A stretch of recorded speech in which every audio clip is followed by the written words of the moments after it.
Welcome to Aspects of Hinduism. Our gracious hostess for this weekly segment is Professor Author Mrs. Suman Chhabra. Today, Mrs. Chhabra will talk to us about the love we all should share, the love of Valentine's. मेरे सभी दर्शकों और श्रोताओं को मेरा प्यार भरा नमस्कार।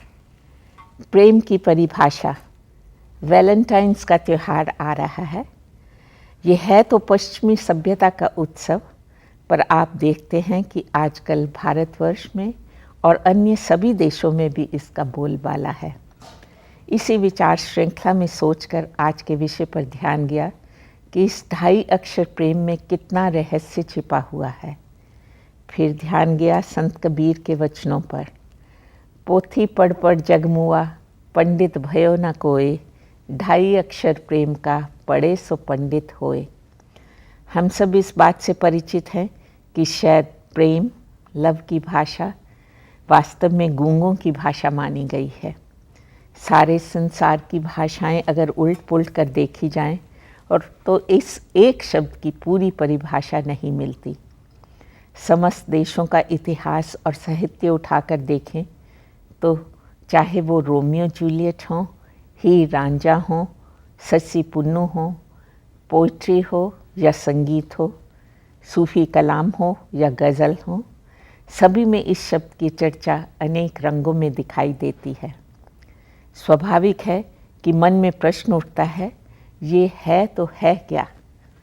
सच्चा प्रेम सहज और स्वाभाविक होता है, क्योंकि प्रेम का यथार्थ रूप कामना रहित है। इच्छा पूर्ति, प्रलोभन और कामनाओं से उसकी वास्तविकता का अंत हो जाता है। प्रेम सूक्ष्म से भी सूक्ष्मतर है।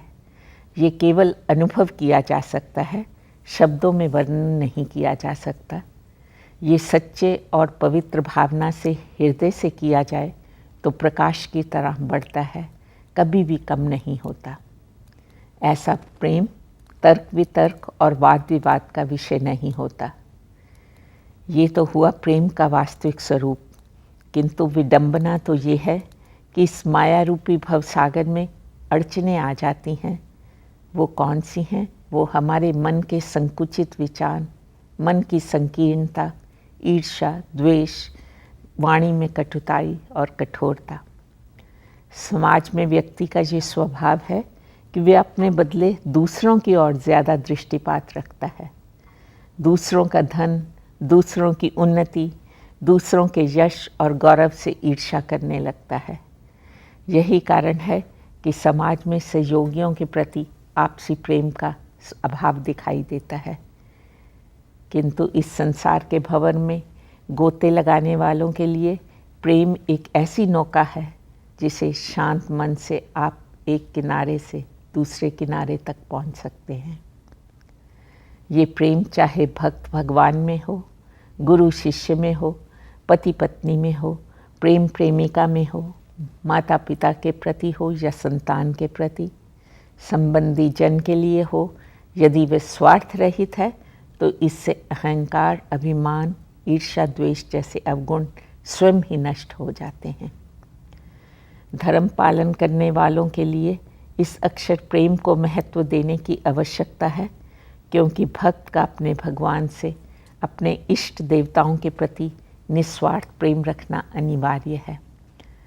सच्चा प्रेम कामना रहित होता है और आदर्शों के सामने रखकर हम किसी के प्रति भी विरोधी नहीं होता। तभी कहा है, दीप से दीप जलाते चलो, प्रेम की गंगा बहाते चलो। ईश्वर ने प्रकृति की रचना से इंसान को कितना कुछ सिखाया है। गुलाब के फूलों को ही देखिए, ये कांटों की झाड़ियों में लिपटा हुआ भी सुगंध देता है।